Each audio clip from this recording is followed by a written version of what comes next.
They dress him in silk, not for comfort, but to remind him who was in charge. He was just a child, taken not to a brothel, but to the emperor's palace in Rome. Some men in the empire lived with unimaginable wealth and power. Others, like him, were there only to serve, decorations in human form. He was trained to obey, to entertain, to stay silent. History doesn't remember his name, but his body became part of Rome's darker customs. He was called a servant of pleasure, though he had no choice in the matter. Inside the palace, wrapped in fine fabrics and perfume, he was still a prisoner. You've heard of Roman emperors, but probably not about the boys who were brought to serve them. He came from the eastern provinces, maybe Syria, maybe Cappadocia. His parents were poor farmers. When a tax official offered silver for their son, they had little say. He wasn't taken to work. He was taken for how he looked. They moved him across deserts and seas, through slave markets and holding pens, until he reached the Palatine Hill, where the emperor lived. There, boys like him were renamed and stripped of their past. They were bathed, perfumed, and taught to forget who they were. No family, no native language, just obedience. He learned to move gracefully, to speak softly, to smile without feeling, to pour wine without saying a word. Older eunuchs taught him how to survive, when to bow, when to speak, and when to keep his head down. He was no longer seen as a person, but as part of the palace inventory, like polished silver or marble statues. Sometimes he saw senators walking the halls, talking about conquests. Sometimes he heard laughter echo off the marble, but he was always quiet, always watching. He was a servant, but not free, not quite a child, not seen as a man, something in between. They gave him a new name, one that wasn't Latin, one that meant nothing. Just like him, it was meant to be forgotten. At 14, the palace guards came for him one night. No one explained why. He didn't ask. He already knew that questions brought pain. The room was lit by oil lamps. Curtains moved gently in the warm air. The emperor waited, reclining on a couch, his face powdered and painted, wearing jewels. Others were there, drinking and watching. He was told to dance. So he danced. The music was slow. The eyes watching him were sharp. He didn't blink. He didn't speak. When it ended, there was no applause, just silence, and then a hand motioned him closer. That was the first night. It wouldn't be the last. Time stopped meaning anything. There were no days, only commands, only what was taken from him, and what was still left. Sometimes he entertained senators. Other times, he was sent to visiting officials. He was passed from one person to another like an expensive object, admired, but not valued. Then a new emperor came to power. The old one had died, poisoned, some whispered. The boy didn't cry. He had long stopped crying. The new ruler wanted different things. He preferred younger boys and crueler games. The palace staff whispered about blood on the marble and a concubine who screamed for hours behind a locked door. No one saw him again. By then, the boy was 15. He had learned to smile through anything, even when they touched his face like it wasn't his. He smiled when they made jokes about cutting his hair, about changing his voice, about taking away what made him a boy. He smiled when they told him he was lucky, but something inside him broke. Whatever part of him still remembered who he used to be, it collapsed. He started to hide, behind columns, under staircases, in corners where the torchlight didn't reach. One night, he overheard a senator talking about rebellion in Parthia, food shortages, and war. The empire was shaking, but inside the palace, nothing changed. They kept dancing.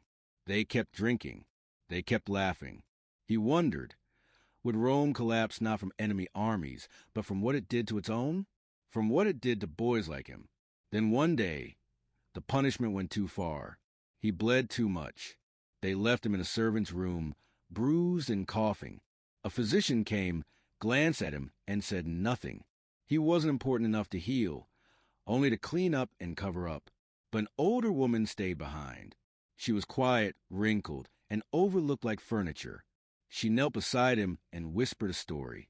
A boy, years ago, had once escaped. Through the kitchen, she said, past the pigs, into the sewers. He didn't respond, but he remembered that night, while the palace celebrated under torchlight and music, he slipped away, barefoot, silent, past sleeping slaves, past the guards, past the dogs. He found the kitchen. He saw the pigs. And behind the jars of spice, he found a stone tunnel. He ran, through filth, through darkness, through a river of waste and memories. He ran until the golden rooftops were far behind, until he could smell the sea. No one chased him. No one noticed. To them, he had never really existed. But now, for the first time in years, he was more than silk and silence. He was a boy, and he was free. He made it to a small coastal village. No one there spoke Latin, just fishermen with nets, old women selling herbs, children who didn't stare. He said nothing about who he was. No one asked. A baker gave him bread. A widow let him sleep near the stove. And for once, no one touched him. He worked, cleaning nets, chopping wood, hauling salt. His soft hands turned rough. His pampered body vanished under sunburn and sweat. But his eyes, they still remembered. One day, a trader came through town with scrolls from the capital. On one of them, a name he recognized. The emperor was dead, died in his sleep, they claimed. Peaceful, they said, but he knew better. There had never been peace inside those walls. That evening, he walked to the shore and watched the sun drop into the sea. And he cried, not for the emperor, not even for himself. He cried for the others, the boys who were still there, the ones who danced, the ones who smiled, the ones who wouldn't escape. He was 17 now, still scarred, but no longer silent. He began to write, not in Latin, but in his mother's language. He wrote what he remembered, what they did, what they took. He didn't care if anyone believed him. He just wanted the truth to exist somewhere. Years later, a Roman merchant would come across a scroll in a Greek widow's home. It was faded, partly burned, almost unreadable. But at the end, a single line remained, scratched out in shaky handwriting. They erase my name, but they will not erase my voice.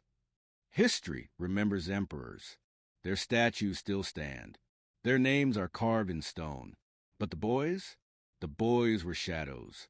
No records, no graves, no stories. But they were real in the palace halls, in silk robes that didn't belong to them, in memories too painful for paper. The empire built wonders, but it destroyed people. We may never know his name, but his voice, that quiet voice, still echoes, because silence isn't the end. And being forgotten doesn't mean you're gone. Somewhere his word survived, and today you heard them. What survives of history isn't always what mattered most. The names carved in marble tell us who ruled, but not who suffered. This boy's story, like so many others, was never meant to be remembered, but it matters not because he was famous, but because he was real. He lived, endured, escaped, and spoke when silence was safer. His voice reminds us that behind every empire are people erased from view. But erasure isn't the same as absence, and silence doesn't mean consent. By listening, by remembering, we carry their truth forward. Even if history forgot them, we don't have to. Their voices, once hidden, are still here, waiting to be heard. And now they are.